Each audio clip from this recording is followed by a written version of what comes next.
কি মাস্টার মশাইরা কি জেনে বুঝেই পুজো বন্ধ করতে চাইছেন না বা নিয়মটা জানেন না? সবগুলোই। প্রথমত অনেকেই এই আইনটা জানেন না। স্কুল কলেজ মানেই তিনি ছোটবেলা থেকে দেখে আসছেন যে সেখানে একটা সরস্বতী পুজো হয়। তিনি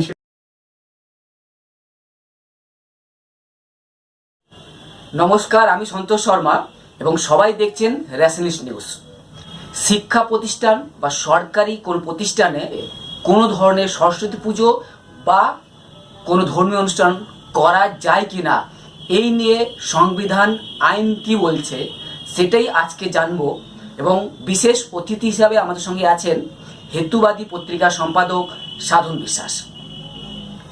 কি পুরুলিয়া জেলার বলরামপুর থানা এলাকায় একটি সংগঠন স্কুলে গিয়ে দাবি করেছে সংবিধানগতভাবে সরকারি শিক্ষা প্রতিষ্ঠানে সরস্বতী পুজো করা সংবিধান বিরোধী, তাই স্কুলে সরস্বতী পুজো বন্ধ করা হোক, এই দাবি জানিয়েছিল পুরুলিয়া জেলায়।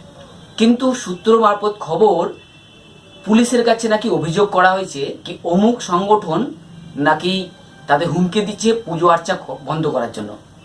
এখন যদি স্কুল থেকেই যদি কমপ্লেন করা হয় কি আমাদেরকে বলা হচ্ছে পুজো বন্ধ করুন, এবং সাধনবাবু একটু আগে বললেন কি স্কুল ম্যানুয়ালে কোথাও উল্লেখ নেই কি আপনি বা স্কুল প্রশাসন বা স্কুল প্রিমিসেসে কোনো ধরনের ধর্ম অনুষ্ঠান, সরস্বতী পুজো হোক বা নবী উৎসব হোক, তার কোথাও কোনো উল্লেখ নেই।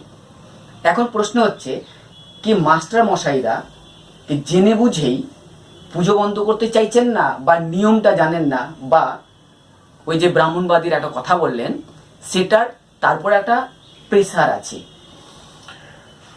সবগুলোই। প্রথমত অনেকেই এই আইনটা জানেন না। স্কুল কলেজ মানেই তিনি ছোটবেলা থেকে দেখে আসছেন যে সেখানে একটা সরস্বতী পুজো হয়। তিনি সেটাকে ট্র্যাডিশন মনে করেন। এটা একটা যেমন আছে, কেউ কেউ আছে এটা জানেন যে এটা করা উচিত না, তবু একটা অকেশন সেই কারণেই করেন।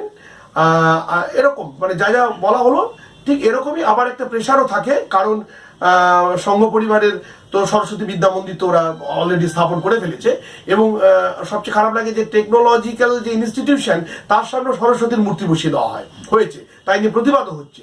তা সরকারিভাবে তো অনেক কিছুই করা হয়, এবং প্রেশার তো থাকেই। ব্রাহ্মণ্যবাদী শাসক গোষ্ঠী তারা চাইছে যে দেশটাকে একটা তথাকথিত বৈদিক কি বলবো বৈদিক জ্ঞানে সমৃদ্ধ করতে। সবই মোগে ব্যাধে ছিল, মেঘনাথ সাহায্যে বিখ্যাত উক্তি, সবই ব্যাধে ছিল। এবং অলরেডি তারা কেন্দ্রীয় স্তরের যে মাধ্যমিক সিলেবাস থেকে তারা ডারউইনবাদকে বাদ দিয়ে দিয়েছে এবং পর্যায় সারণী বাদ দিয়েছে, মোগল সাম্রাজ্যের ইতিহাসকে বাদ দেবে। এইভাবে বিজ্ঞান কংগ্রেস একটা মানে আভিজাত্যপূর্ণ একটা কংগ্রেস, এবং সেখানকার যারা বিজ্ঞানী উপস্থিত থাকেন, যারা পণ্ডিত মানুষ উপস্থিত থাকেন, তারা এক একটা দিক পান। তাদেরকে দিয়ে বলানো হয়েছে যে পুষ্পক রথ ছিল, অথবা ওইটা এয়ারপ্লেন বেঁধেছিল, মানে মাটির কলসির মধ্যে মুনি ঋষির শুক্রাণু দিয়ে সেখান থেকে বাচ্চা জন্মে যাচ্ছে অন্যান্য সব মহিষী নারীদের পেটে, মানে মাটির কুম্ভের মধ্যে শুক্রাণু দিয়ে সে মুনির শুক্রাণুতে হয়ে যাচ্ছে। এটাকে নাকি স্টেম সেলের সাথে করা হচ্ছে উদাহরণ। এটা স্টেম সেল ছিল। তারপরে হয়েছে কি গণেশের মাথা, কোথা থেকে একটা মানুষের মাথা, একটা মানুষের বাচ্চার গলার এই ইয়েটা পরিধিটা এবং গলার যে ব্যাস, সেই ব্যাসটার মাপ আর হাতির বাচ্চার গলার ব্যাসের মাপ এতটা, দুটো সেট করে দিয়েছে কিভাবে, সেটা নাকি বলছে কি ওটাকে বলছে প্লাস্টিক সার্জারি। তো এইগুলো দিতে দিতে মানে বিজ্ঞান কংগ্রেসে এই সমস্ত ভাষণ মানে দিতে দিতে দেওয়ানো হয়েছে। এগুলো নিশ্চয়ই কোনো প্রেশার ছিল। এবার সে বিজ্ঞান কংগ্রেসটাই বাদ হয়ে গেছে। এবার সরকার সেই বিজ্ঞান কংগ্রেসে টাকাই দেয়নি।